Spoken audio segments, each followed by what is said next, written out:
It's conference championship time for the NFL. The top 4 seeds all advance, all with offenses capable of blowing up the scoreboard. We are going to bring in our point spread expert from NFLPickWatch.com, Ryan Fowler. Fowler's 5 this week, and we will start with the 2 conference championship games. The first one on Sunday afternoon, late in the afternoon, that NFC Conference Championship game, the Rams and the Saints. Ryan, both offenses can get it done. The question is, which one will get it done?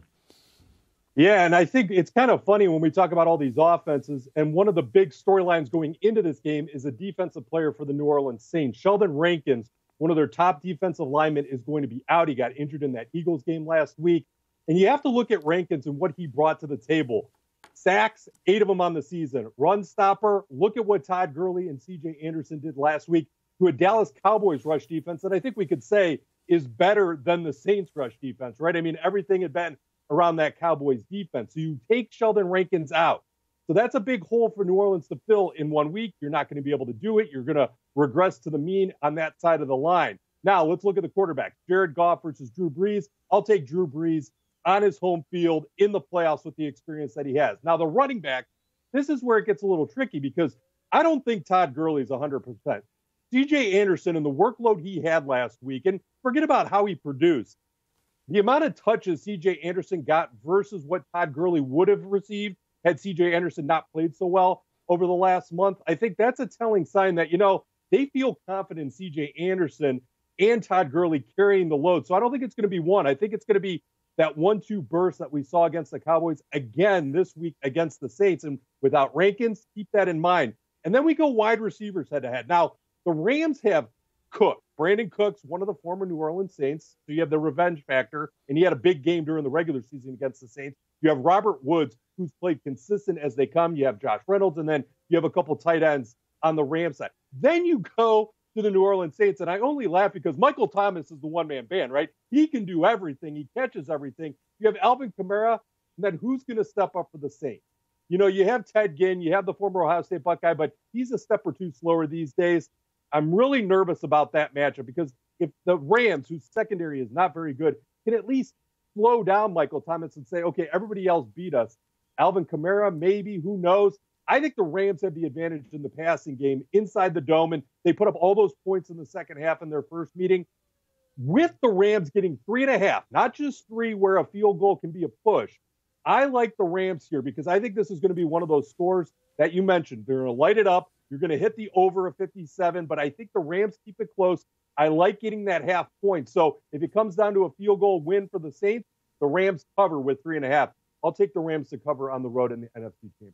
Here are some trends from the 2 teams as well. Los Angeles 3-0 against the spread in the last 3. Los Angeles 6-3 against the spread, last 9 against the Saints. And the Saints 0-4 against the spread in the last 4. Just kind of adds to what you were thinking as far as, taking the additional half point there. Yeah, absolutely.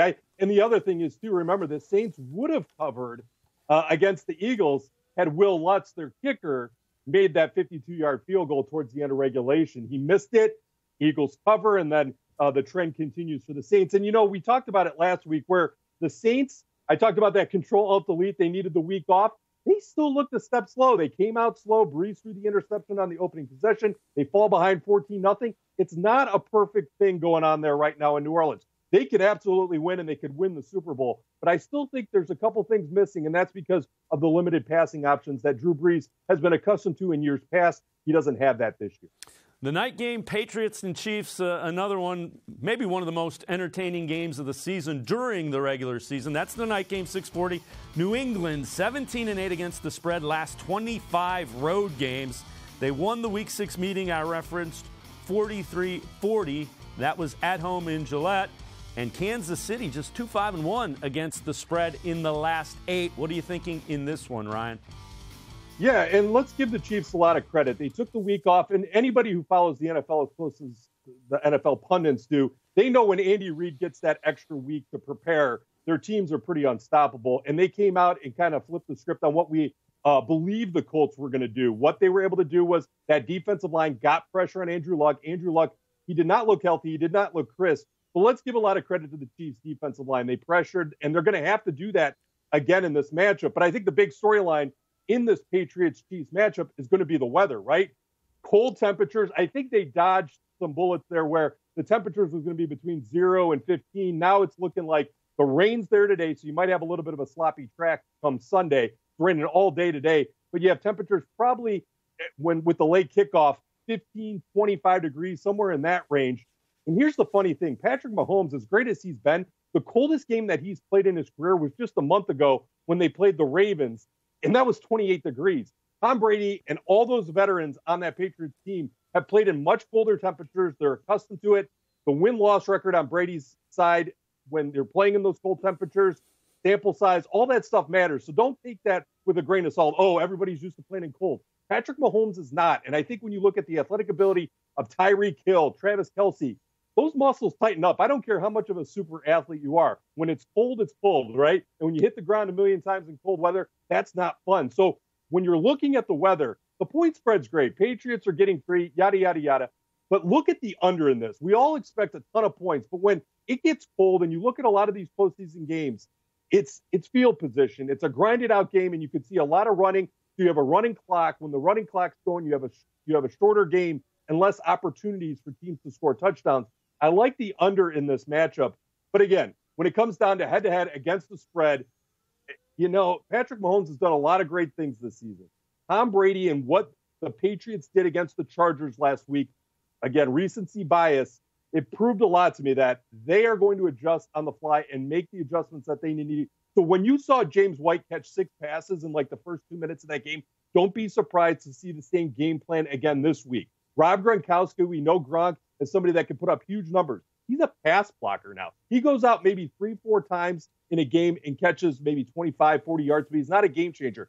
That could change this week. This is where Belichick is playing chess, not checkers. He's going to get Gronk out into the passing lanes. We talked about it last week. Eric Ebron, he had a few drops, but the tight end for the Colts had a big game, was targeted a bunch. I see Gronkowski getting the same type of workload as Ebron did. They're going to put him out in the passing lanes, and I like, it's cliche, but I like the Patriots, even on the road, getting the 3 to win at Arrowhead and advance to the Super Bowl. Let's move through your 3 props and wrap things up really quickly. Let's take a look at Fowler's 5. Some of the props, combined yardage, passing, rushing, and receiving. Tom Brady, Sony Michel, Patrick Mahomes, Damian Williams. And this is where I go against the grain. I think Brady, the experience that he has, gives him an edge over Mahomes. There is a big adjustment to be made. I will take Brady and Michel getting 110 future odds, which means you risk 100 to win 110. If you took Mahomes and Damian Williams, you'd have to risk 150 to win 100. I'll take Brady and Michel. Well, look at rushing yards. Todd Gurley, C.J. Anderson. So, yes, this is interesting. We talked about Sheldon Rankins at the top, missing one of their best rush blockers or rush defenders, I should say.